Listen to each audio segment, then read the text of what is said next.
नमस्कार मित्रांनो, आपल्या सर्वांचं स्वागत आहे जी.के टू फॉर मराठी या एज्युकेशनल चॅनलमध्ये. तर पहा, योजना दूत भरतीच्या संदर्भात आपण माहिती पाहणार आहोत. यापूर्वी लॉग इन कसं करायचं, रजिस्ट्रेशन कसं करायचं, अर्ज कसा भरायचा याची संपूर्ण माहिती आपण पूर्वीच्या व्हिडिओमध्ये पाहिलेली आहे. तरी देखील आपल्याला बऱ्याच कमेंट्स प्राप्त झालेल्या आहेत. त्यापैकी वारंवार येणारा कमेंट म्हणजे की या ठिकाणी पहा, चक्रधर यांच्याकडून कमेंट आलेली आहे, चक्रधर ठाकरे, की ईमेल रॉंग झाली आहे, तर ते करेक्ट कसं करायचं? म्हणजे यांनी फॉर्म भरताना यांचा जो ईमेल ॲड्रेस आहे तो त्यांच्याकडून चुकलेला आहे आणि तो त्यांना आता एडिट करायचा आहे, असा त्यांचा प्रश्न आहे. नंतर पहा, गौतम बनसोड यांच्याकडून बनसोडे यांच्याकडून देखील प्रश्न आहे, की how to edit form sir. नंतर पहा, गोपाल जवळकर यांच्याकडून देखील प्रश्न आहे, की विथड्रॉबद्दल काही सांगा. जो विथड्रॉचा आपल्याला ऑप्शन येतंय. आता आपण जाणारच आहोत वेबसाईटवर, संपूर्ण माहिती पाहणारच आहोत. पण पहा मित्रांनो, सर्वात महत्त्वाची कमेंट्स आहे ती म्हणजे एडिट संदर्भात आणि दुसरं म्हणजे की अंतिम तारीख किती आहे. तर अंतिम तारीख जी आहे, अगोदर तुमची 13 होती. आता सांगून देतो मी तुम्हाला. अंतिम तारीख जी आहे, राधा राऊत यांचा प्रश्न आहे. तर 13 तारीख ही अंतिम होती, पण नंतर ती डेट एक्सटेंड करण्यात आली आणि नंतर 17 सप्टेंबर त्याची तारीख करण्यात आलेली होती. म्हणजे 17 तारखेपर्यंत तुम्हाला अर्ज करता येत होते. पण आता मात्र 17 तारीखही केलेली आहे. म्हणून आता तुम्हाला अर्ज करता येता येणार नाही सध्या तरी. आणखी तारीख वाढली की त्याबद्दल मी तुम्हाला टेलिग्राम ग्रुपवर लिंक जी आहे ती देणारच आहे, ज्याची लिंक डिस्क्रिप्शन बॉक्समध्ये आहे, ग्रुपची लिंक. आपल्या ग्रुपला तुम्ही जॉईन होऊ शकता. त्यावर जर आणखी डेट वाढली, कारण की शेवटची तारीख अगोदर 13 होती, नंतर 17 करण्यात आली होती आणि आता सध्या 17 तारीख संपलेली आहे. अजून तरी एक्सटेंड डेट करण्याबाबत कोणतीही अपडेट नाही. तर पहा मित्रांनो, अशा काही बऱ्याच कमेंट आहे. कुणाचा पिनकोड चुकला आहे, कुणाचा मोबाईल नंबर चुकला आहे, त्यानंतर कुणाचा ईमेल आयडी चुकलेला आहे. तर फॉर्म एडिट कसा करायचा, त्यानंतर विड्रॉचं ऑप्शन येते ते कसं पाहायचं आणि तुमची निवड झाली किंवा नाही ते आपल्याला कुठे दिसणार आहे. तर संपूर्ण माहिती आपण पाहणार आहोत. चला तर मग जाऊया आपण वेबसाईटवर. तर पहा मित्रांनो, योजनादूत.org या संकेतस्थळावर आपण आलेलो आहोत, म्हणजे वेबसाईटवर आपण आलेलो आहोत. इथे महत्त्वाची अपडेट म्हणजे अशी, की अगोदर तुम्हाला नोंदणी करा आणि कागदपत्रे तपासा हे ऑप्शन दिसत होते. पण आता मात्र योजना दूत यांची निवड यादी आणि त्यानंतर ॲप्लिकेशन स्टेटस चेक हे 2 ऑप्शन सुद्धा दिसत आहे. त्यावर क्लिक केल्याच्यानंतर आपण वेबसाईटवरच जातोय. त्याबद्दल आणखी त्यांनी याद्या वगैरे अपलोड केलेल्या नाही, कारण की उमेदवारांचं सिलेक्शन जे आहे ते अद्याप झालेलं नाही. तर पहा, आता आपण जातोय लॉग इनवर.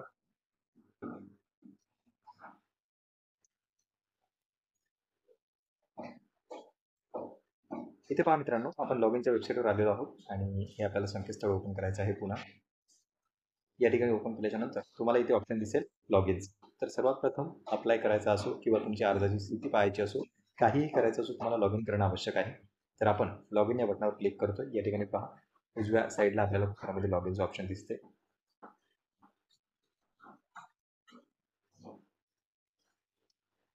लॉग इनवर क्लिक केल्याच्यानंतर तुम्हाला तुमचा ईमेल आयडी टाकायचा आहे आणि त्यानंतर पासवर्ड टाकायचा आहे. आता पहा, ज्यांचा ईमेल आयडी चुकलेला असेल त्यांना जो चुकीचा ईमेल आयडी तो टाकावा लागेल, अन्यथा तुमचं रजिस्ट्रेशन होणार नाही. त्यामुळे पहा, जो तुमचा ईमेल आयडी आहे तोच या ठिकाणी राहणार आहे लॉग इन करण्यासाठी आणि पासवर्ड तुम्ही जो सेट केलेला होता प्रोफाईल तयार करताना तो या ठिकाणी टाकावा लागेल. तर पहा मित्रांनो, ईमेल आयडी आणि पासवर्ड टाकल्याच्या नंतर हा I am not a robot म्हणजे या बॉक्सवर आपल्याला टिक करायचं आहे आणि नंतर लॉग इनवर क्लिक करायचं आहे. तर पहा मित्रांनो, लॉग इन झाल्याच्यानंतर इथे तुम्हाला तुमच्या नावाचं जे तुमचं नाव आहे त्याचं सिम्बॉल दिसणार आहे कोपऱ्यात. म्हणजे याचा अर्थ की तुमचं प्रोफाईल हे लॉग इन झालेलं आहे. आणि इकडे जर तुम्ही आले डाव्या साईडला, तर ऑप्शन आपल्याला विविध दिसतात. इथे पहा, आपल्याला ऑप्शन आहे प्रोफाईलचं, त्यानंतर मॅचिंग जॉबचं जिथे आपण अर्ज केलेला होता, नंतर आहे ॲप्लिकेशन आणि नंतर आहे कॉन्ट्रॅक्ट. तर ॲप्लिकेशनवर क्लिक केल्याच्यानंतर आपण जे ॲप्लिकेशन केलेले आहे त्याची माहिती आपल्यासमोर येते. ॲप्लिकेशनवर आता आपण क्लिक केलं आहे. नंतर पहा, खाली जर तुम्ही स्क्रोल केलं तर तुम्हाला इथे दिसेल की कुठे कुठे आपण अप्लाय केलेलं आहे आणि सर्वात खालच्या ठिकाणी कॉन्ट्रॅक्ट्स जे आहे त्यामध्ये अजून देखील कोणताही कॉन्ट्रॅक्ट अवेलेबल झालेला नाही, म्हणजे अजून निवड झालेली नाही. तुमचं जर इथे अपडेट आलेलं असेल तर तुम्हाला पुढची प्रोसेस करावी लागणार आहे, म्हणजे जी निवडीची प्रोसेस आहे किंवा कॉन्ट्रॅक्ट कसा स्वीकारावा त्याची प्रोसेस आहे. तर या संदर्भात इथे अजून कोणताही कॉन्ट्रॅक्ट जो आहे तो प्राप्त झालेला नाही. ज्यांना ज्यांना ते प्राप्त होतील त्यांनी पुढील प्रक्रिया करायला हवी. महत्त्वाचा प्रश्न होता तुमचा की प्रोफाईल एडिट करता येते का? तर पहा मित्रांनो, इथे अजून आपल्याला अद्यापही प्रोफाईल एडिट करण्याचं ऑप्शन दिसत नाही. इथे पहा, इथे जर तुम्ही आले, तुमच्या नावावर क्लिक केलं तर डॅशबोर्ड, माय प्रोफाईल आणि लॉगआउट 3च ऑप्शन आहेत. माय प्रोफाईलवर गेल्याच्या नंतरही तिथेही आपल्याला प्रोफाईल एडिट करण्याचा पर्याय उपलब्ध नाही. आणि राहिला प्रश्न अप्लाय केल्यानंतर विड्रॉलचा, तर पहा, ॲप्लिकेशनवर आल्याच्यानंतर इथे आपल्याला दिसते ऑप्शन की आपण कुठे कुठे अप्लाय केलेला आहे. तर यावर जर तुम्ही क्लिक केला आय बटनवर, तर तुम्हाला विड्रॉलचं ऑप्शन खाली दिसणार आहे. विड्रॉचं ऑप्शन आहे खाली, इथे पहा. विड्रॉ, तर यावर सध्या क्लिक करायचं नाही. यावर क्लिक करणं म्हणजे तुमचं ॲप्लिकेशन तुम्ही मागे घेणं असा देखील याचा अर्थ होऊ शकतो. त्यामुळे विड्रॉवर क्लिक तुम्ही करायचं नाही आहे. सध्या तुम्हाला कोणतीही प्रक्रिया करण्याची आवश्यकता नाही. अर्ज तुमचे जे केलेले आहे त्याबद्दल जी तुम्हाला माहिती येणार आहे ती कॉन्ट्रॅक्टच्याच ऑप्शनमध्ये येईल. त्यामुळे असं विड्रॉ जरी दिसत असलं तरी ते अर्ज केल्याबरोबरच पहिलेही दिसत होतं आणि आताही दिसत आहे. त्यामध्ये तुम्हाला काहीही करण्याची आवश्यकता नाही. तर पहा मित्रांनो, विड्रॉ जे आहे त्याच्या संदर्भात तुम्हाला काही करण्याची आवश्यकता नाही आहे. आणि दुसरं म्हणजे प्रोफाईल एडिट करण्याचं ऑप्शन अद्याप यांनी दिलेलं नाही. भविष्यात त्याबद्दल अपडेट येऊ शकते.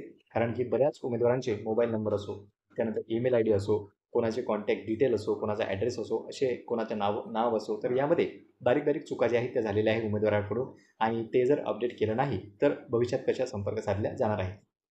महत्त्वाची माहिती अशी आहे की तुमची निवड ही या ठिकाणी कॉन्ट्रॅक्टमधूनच होणार आहे. त्या कारणाने कॉन्ट्रॅक्ट आल्याच्यानंतर तुम्हाला तुमची बँकेची डिटेल द्यायची आहे. त्यानंतर तो सबमिट करायचा आहे. त्याच्याबद्दल आपण प्रोसेस मागच्या व्हिडिओमध्ये सांगितलेलीच आहे. तो व्हिडिओ तुम्ही पाहू शकता. तर जे काही अपडेट येतील ते तुम्हाला आता सध्या तरी ईमेलवर किंवा मोबाईल नंबरवर त्यांनी सांगितलेलं नाही. सध्या तुम्हाला ईमेल तुमचं लॉग इन करूनच जी माहिती येणार आहे जॉइनिंगबाबतची ती तुम्हाला लॉग इन करूनच पाहावी लागणार आहे कॉन्ट्रॅक्टमध्ये. कॉन्ट्रॅक्टमध्ये क्लिक केल्याच्या नंतरच पुढील प्रक्रिया होणार नाही. तर त्यामुळे घाबरून जाण्याचा काही प्रश्न नाही. प्रोफाईल जरी तुमचं एडिट झालेलं नाही तरी देखील तुम्ही कॉन्ट्रॅक्टमध्ये जाऊन त्या ठिकाणी तुम्हाला कॉन्ट्रॅक्टसाठी त्यांनी ॲक्सेप्ट केलेलं आहे किंवा संधी दिलेली आहे ते पाहू शकता. तर पहा, जे काही अपडेट येतील ते तुमच्या कॉन्ट्रॅक्टमध्ये येतील. या वेबसाईटवर येऊन तुम्हाला लॉग इन करायचं आहे. लॉग इन केल्यानंतर प्रोफाईलमध्ये यायचं आहे आणि सर्वात शेवटी जे कॉन्ट्रॅक्ट्स असतात त्यामध्ये क्लिक करायचं आहे, जेणेकरून सर्व माहिती तुम्हाला तिथं दिसेल. तर पहा मित्रांनो, ही होती महत्त्वाची अपडेट. आणखी तुमचे काही या संदर्भात प्रश्न असतील तर ते तुम्ही बिनधास्तपणे कमेंट सेक्शनमध्ये कमेंट करू शकता. पुन्हा भेटूया एका नवीन अपडेटसोबत. धन्यवाद.